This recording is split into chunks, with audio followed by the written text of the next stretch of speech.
One Sad Story by Senka Dodig.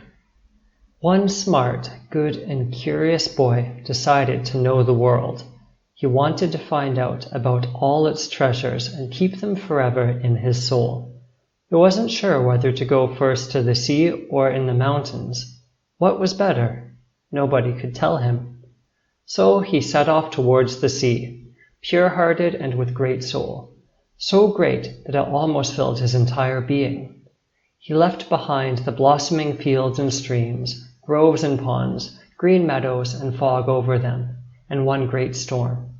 The smell of salt was in the air, but sea was nowhere to be seen. Where was it? His musings were interrupted by howling. It came from the hole in the ground, half hidden by a tree crashed down by a storm, blocking the way out to a tiny mole. The boy stopped, and with all the power of his weak arms he pulled the trunk and released the mole's home. The mole was immensely grateful.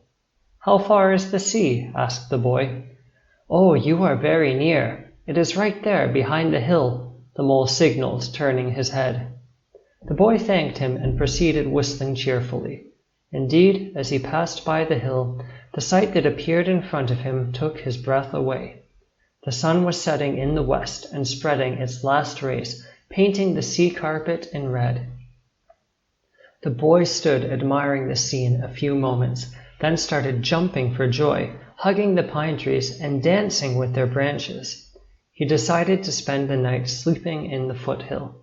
He settled comfortably by a rock and fell asleep observing the starry sky. He was awoken by the birds singing. The sun was still asleep. He swiftly went down to the shore and sat on one long rock. He rested his eyes on the blueness of the sea, waiting for the sun to weave its golden threads in its surface. He spent all day enjoying the waves and the soft breeze. Barefoot, he dabbled in the shallows, singing and singing, until he noticed a golden reflection beside a rock that descended abruptly into the sea. He dived bravely and surfaced with nothing less than a huge golden goblet. "What will I do with it?" he asked a big fish resting by the rock. "It's gold and it's precious. People will give you a lot of money for it. Everybody needs money. Fishermen catch us and sell us for money. Take it with you." The boy took the goblet and put it into his soul. It was heavy and pressing hard on him, but since it was so valuable, it was worth suffering a little. He imagined how he would become rich, what things and toys he would be able to afford. He was showing off to himself a little. His eagerness to know the world was fading, but he carried on anyway. Mountains were his next stop. He wanted to climb to their summits. The goblet hindered his journey, and his pace slowed down and became wary. Passing through a field, he stumbled upon a rabbit caught in a trap. "Please, release me," cried the rabbit. "Oh, well, that's all I need." Tired, the boy grumbled. Nevertheless, he stopped and released the rabbit. As the rabbit was expressing his gratitude, the boy proceeded.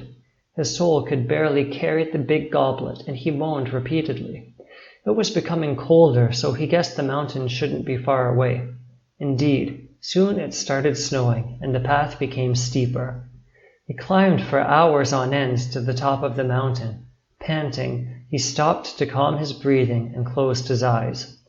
When he opened them, he saw mountain peaks wrapped up in white lace and the same white cover winter had thrown over the valleys.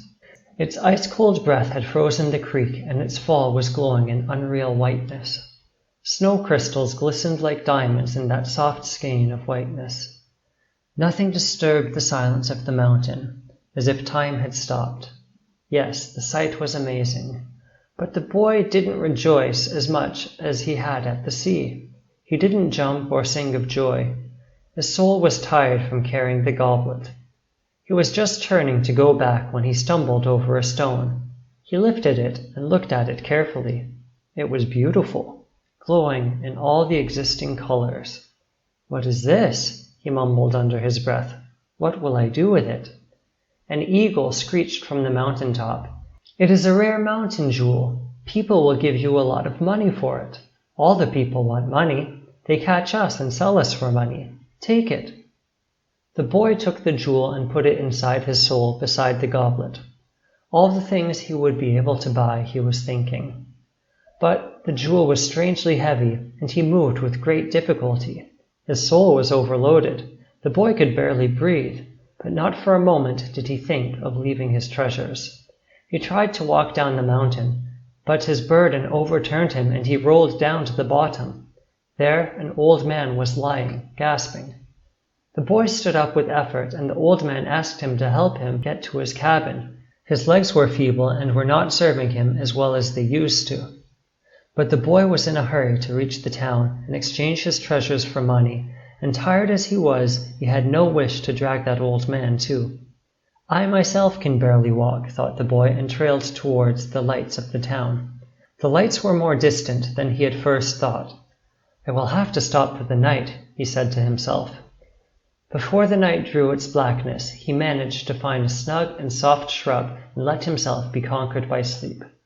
The warmth of sun rays playing on his face woke him up the next morning. He opened his eyes, only to close them again in disbelief. Was I sleeping in a purple shrub? He shouted. But this is not a shrub at all. What is this? What shall I do with this? A tiny squirrel snuck up and whispered, That is a skein of the finest silk thread, and people will give you a lot of money for it. All the people want money. They kill us and sell our fur for money. Take it. The boy's eyes shone like jewels when he thought of how rich he would be once he reached the town and exchanged his treasures for money. He took the silk, pushed it inside his soul, and bent, walking almost on all fours, continued to the town. He left behind the blossoming fields, but he didn't notice it anymore. The meadows, the groves, the creeks, and the puddles, dewdrops on the grass, all things that used to make him happy, he didn't notice anymore. He arrived to town dragging his legs like a dog. His vision was blurred. He felt awful.